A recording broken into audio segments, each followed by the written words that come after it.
Hello guys, welcome back. और आज से हम एक नई वीडियो सीरीज शुरू करने जा रहे हैं जिसका नाम है programming methodologies and data structures. ये जो प्लेलिस्ट है ये स्पेशली बीएससी सेकेंड सेम में जो स्टूडेंट्स हैं और कंप्यूटर साइंस मेजर के स्टूडेंट्स हैं। ये पेपर बाकी स्टूडेंट्स ने कंप्यूटर साइंस माइनर में भी पढ़ा होगा, ठीक है, या हो सकता है ओपन इलेक्टिव में भी मिले आपको ये। तो ये आपके लिए काफ़ी बेनिफिशियल होने वाली है क्योंकि हम जो अपने कंसेप्ट रहेंगे इसमें एकदम बेसिक से शुरुआत करेंगे। इन केस यदि आपने स्कूल में कंप्यूटर साइंस नहीं पढ़ा है तो भी आप ये वीडियोस देखने के बाद काफ़ी इजीली आपका जो सिलेबस है उसको कवर कर पाएंगे और समझ पाएंगे। हमारा मेन मोटिव ये है कि किसी भी स्टूडेंट को चीज़ों को रटना ना पड़े, बल्कि वो जो पढ़ रहा है वो उसको अच्छे से समझ में आए ताकि याद हो सके। एंड इन फ्यूचर, क्योंकि ये कंप्यूटर है, आप किसी भी फील्ड के जॉब में जाएंगे आपको कंप्यूटर की नीड ज़रूर पड़ेगी। सारे ऑफिसेज सब जगह पर कंप्यूटर सिस्टम यूज़ होता है, तो इसलिए बहुत ज़रूरी है कि आप कंप्यूटर के साथ फैमिलियर रहें। आप भले ही आगे आईटी फील्ड में नहीं भी जाने वाले हों तो भी आप जो पढ़ रहे हैं उसको मन लगा के पढ़ेंगे अभी तो आपके काम ही आएगा वो आगे, ठीक है। तो अभी या जब भी आप जो भी पढ़ें उसको फुल कंसंट्रेशन के साथ पढ़ें और समझने की कोशिश करें कंसेप्ट्स को, रेदर देन कि आप उसको रटें, ठीक है। तो चलिए आज हम शुरू करते हैं अपना एकदम इंट्रोडक्टरी पार्ट। ये जो पेपर है इसका नाम है programming methodologies and data structure. तो आज हम डिस्कस करेंगे कि ये पेपर आपको क्यों पढ़ाया जा रहा है और ये पेपर पढ़ने के बाद आप में कौन सी स्किल्स जो है वो डेवलप होंगी, ठीक है।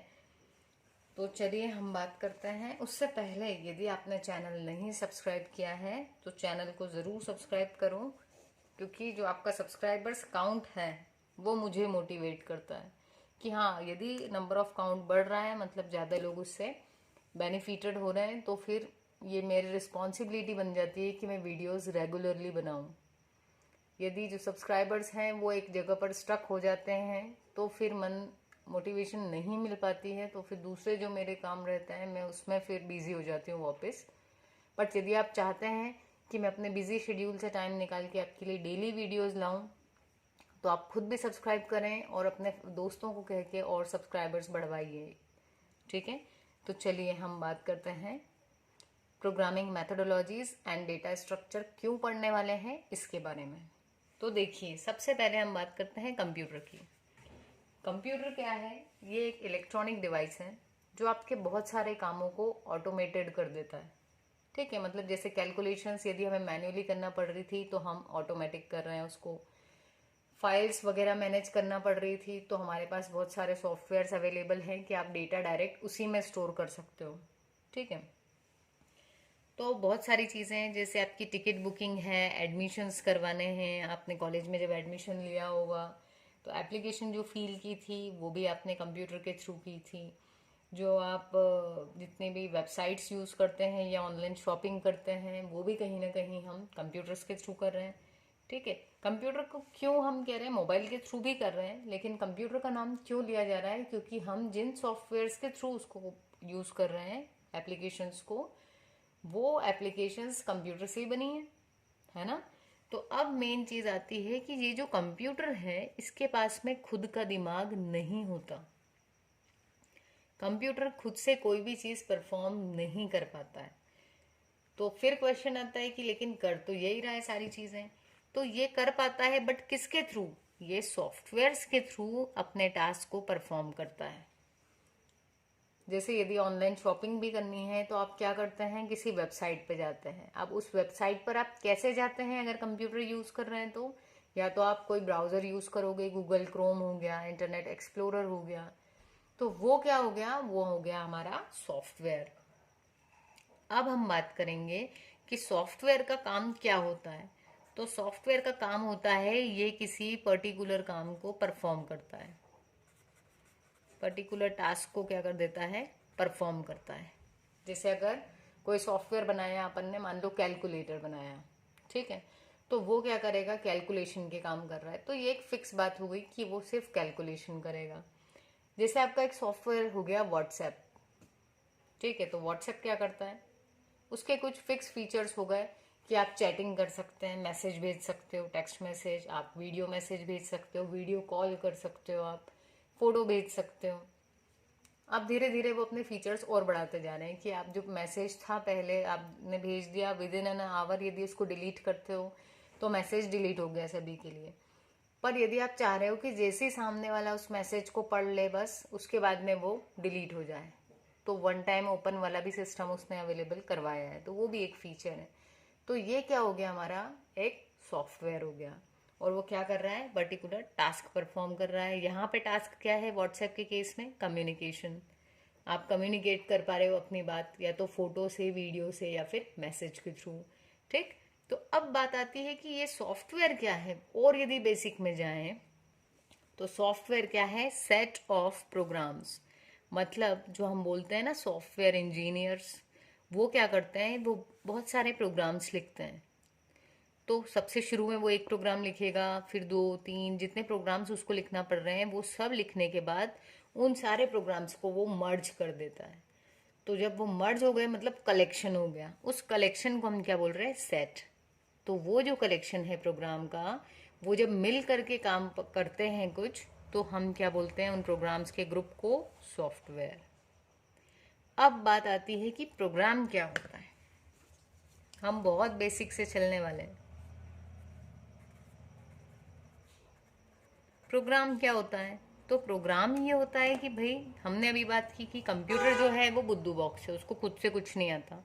ठीक, तो उसको कौन बताता है कि क्या काम करना है, इंस्ट्रक्शंस बताता है। तो इंस्ट्रक्शन जो है उसके ग्रुप को हम कहते हैं प्रोग्राम। तो प्रोग्राम क्या है, कलेक्शन या फिर सेट ऑफ इंस्ट्रक्शंस।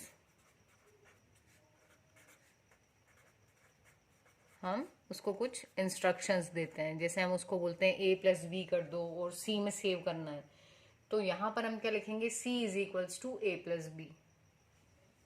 ठीक है, जैसे यदि हमने ये लिखा तो क्या होगा, a और b दोनों ऐड हो जाएंगे और इसका रिजल्ट किस में आ जाएगा, c में आ जाएगा।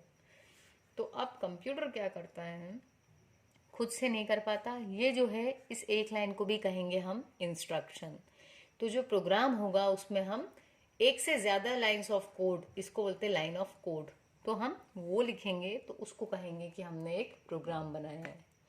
तो ये जो पेपर है आपका, ये आपको प्रोग्रामिंग के बहुत सारे कंसेप्ट सिखाएगा, और इसमें है आपको C++ लैंग्वेज। देखो जो भी इंस्ट्रक्शन हम देते हैं वो किसी पर्टिकुलर लैंग्वेज में देना होता है